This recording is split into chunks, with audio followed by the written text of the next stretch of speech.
Childhood crush lang noon, husband and wife ngayon.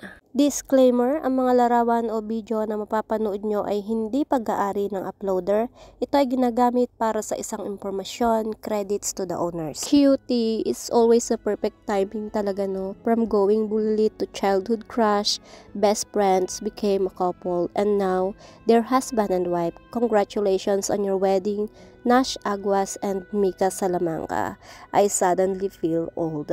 What is meant to be will be came from Nash Aguas. Walking towards my God sent, my love and my forever, Mika de la Cruz. Maraming mga netizen nga ang nasorpresa sa pag-post ng mag-asawa na ngayon sina Mika de la Cruz at Nash Aguas ng kanilang kasal. Nagbahagi sa kanilang mga Instagram account sina Mika at Nash ng ilang kaganapan ng kanilang kasal na maituturing na masaya at emosyonal na wedding.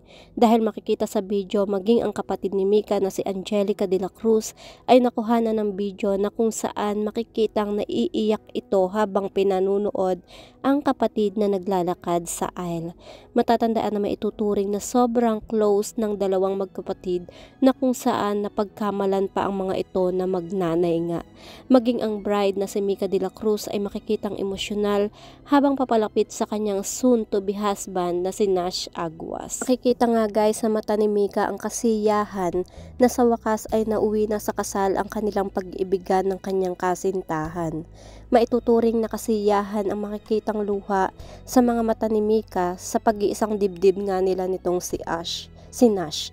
Maging ang mga naging kasamahan nila sa industriya, particular na sa programang Going Bulilit, ay nagpahayag din ng kanilang pagbati sa nangyaring kasal. Maging ang mga netizen ay bumati rin at ayon sa kanila, maging sila ay nakaramdam na ng pagtanda dahil ang mga batang napapanood lang dati sa Going Bulilit at ngayon ay mag-asawa na. Congratulations and best wishes both of God bless. Congrats mga idol at sana maging matatag ang pagsasama nyo. Congratulations to both of you. Best wishes for your future together. God bless. Congrats idol ko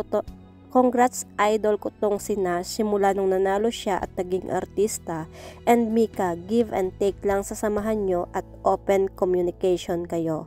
Bilib ako sa couple na to mula pagkabata hanggang ngayon.